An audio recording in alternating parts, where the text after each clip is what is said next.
Hello everybody, Brad Johnson here, and welcome to the Adronis Archives.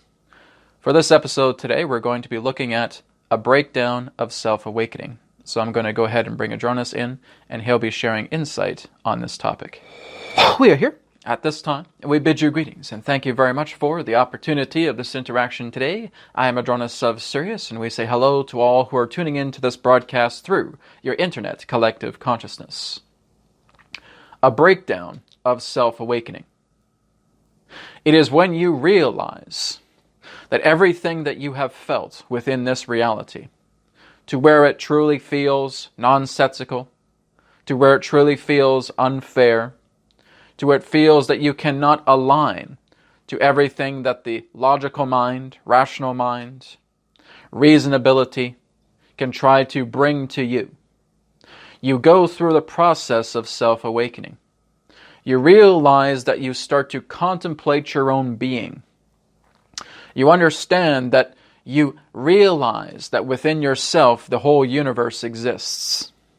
And that is where you are coming into a new epitome. You are coming into an apex of understanding yourself as a soulful being, as a spiritual being. For this is your true identity. This is your true nature. It is not about attempting to try to feel that you must allow your physical work on some type of random level to try and have some type of success to allow that randomness to work together for you. The aspect of trying to randomize your universe is never going to be a success. It is no more different than going to a casino, looking at a roulette reel and saying that I will only succeed if this ball hits number 11 black. But if it hits everywhere else, I'm a failure. Well, that's the exact same way as looking at life to where you feel that you must be on autopilot. To move into the process of self-awakening is to realize yourself as a creator, is to understand that you hold every particular potential, every possibility, every expression within yourself emerges from within your own universe. The understanding of how one can truly be in an awoken state of being is by realizing that they are connecting with all of the infinite creatorship within themselves. They are aligning to the principle. They are understanding that they make everything happen. You have to look back at your choices. You need to look back at where you felt you have gone into an area that you feel you do not belong, to where you have gone against the grain. And that a person who is going through self-awakening needs to repair those particular facets. They need to start making new decisions. So while you start to develop yourself on the awakening path, it all comes into the idea of giving yourself personal time, self-time, and looking into where you feel that there has been chaos and understanding that what you're creating are boundaries. You are understanding that if you are just basically going off half-cocked and feel that you are allowing everybody and everything into your space without any filter in place, while you are still attempting to understand how you got into this chaos, you will only completely disrupt yourself a great deal more. You will fall deeper and deeper into that abyss of chaos. It is important that you are establishing boundaries. Boundaries that complement the idea of where you are presently. For these boundaries are simply temporary. As you move through these particular boundaries, you're now starting to evaluate the choices that you have made previously. I felt like I was an outcast with my family. I felt like I didn't belong. I felt like I was a black sheep, and that nothing I did really mattered. Why did I get into this family in the first place? I feel like I'm a very positive person.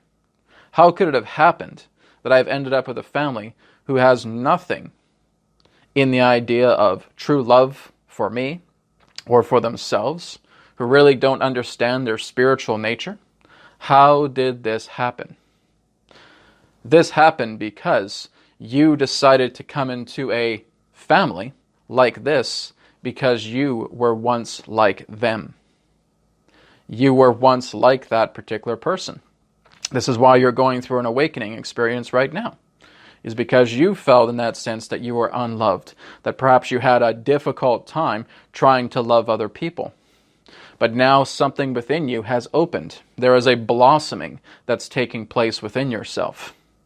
And now as you're looking into this blossoming, you're realizing exactly what you're capable of as a creator. So what you want to do is set healthy boundaries. You want to look into your feelings. You want to gain more of an understanding about where you felt that you have been going against the grain and how you can turn yourself back around. And a lot of that comes through personal self-understanding. The awakening process is allowing an invitation for you to go within and to look into the patterns that you have created that you don't prefer. You have to understand that the process and the breakdown of self-awakening is not a fully comfortable one. You're going to make challenging choices. And these challenging choices are all about the idea of turning yourself around 180 degrees.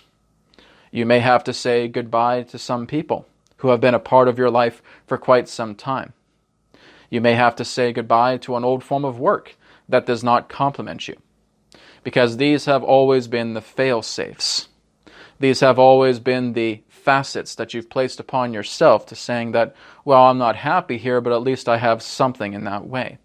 It's basically been in the idea of what you would know as a twilight vibration, where there's really not that much light, but there's something there that's been carrying you forward. So now you want to jump from the twilight hours and you want to move forward into the dawn. But before you can reach the dawn, you have to experience the darkness. You have to go into dusk. And so what this relates to is the idea of breaking yourself down and building yourself back up. Well, Adronis, that does feel scary. We understand. It certainly can. But you have to look into the idea of all the choices that you have made and now start to work together with new decisions. Because everything that you touch as it relates to energy can never be destroyed, can never be annihilated, and it cannot be escaped from. Those who attempt to run from their problems will always follow, and they will become more and more intense each time around, like a cycle, like a circling wheel. Each time it comes back full circle, it becomes more and more intense, because you're feeding that energy more and more. So the key here is being able to make new decisions that counteract the old choices that you have made. I'm going to start doing work that I feel I can enjoy, that I can appreciate. In order for that to happen, I need to see the worthiness, the value of what I hold. I'm going to form new relationships with people. In order for that to happen, I need to feel like I can be relatable. I can build rapport. I can feel cooperation flowing through me.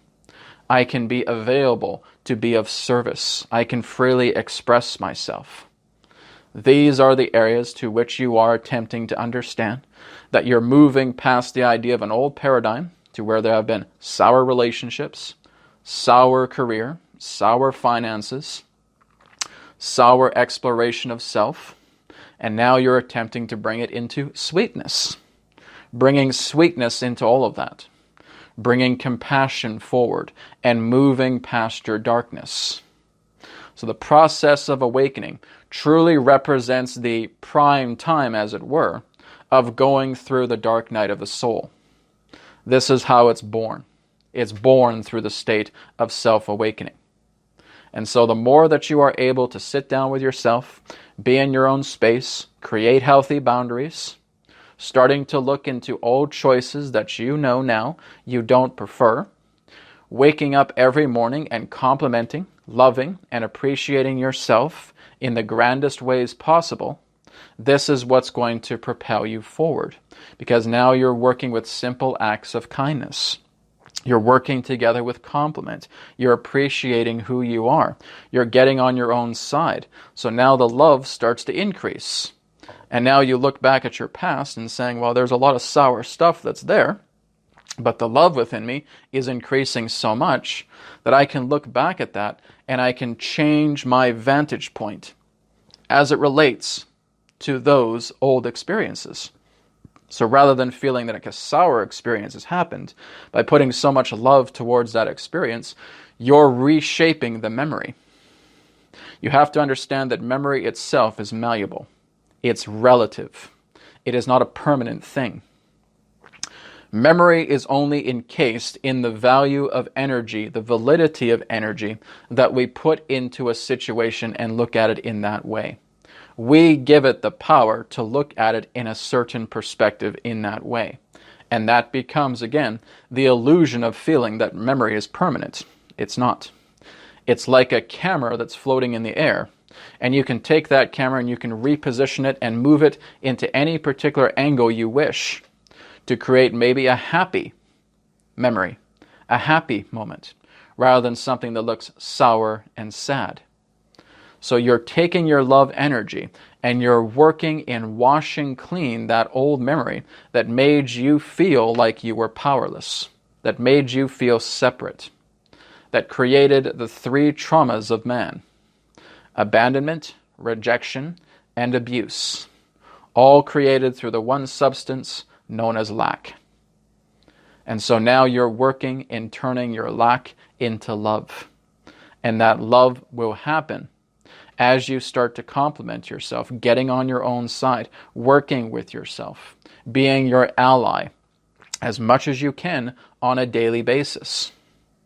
This is the process of going through this awakening. This is the idea of how it unfolds.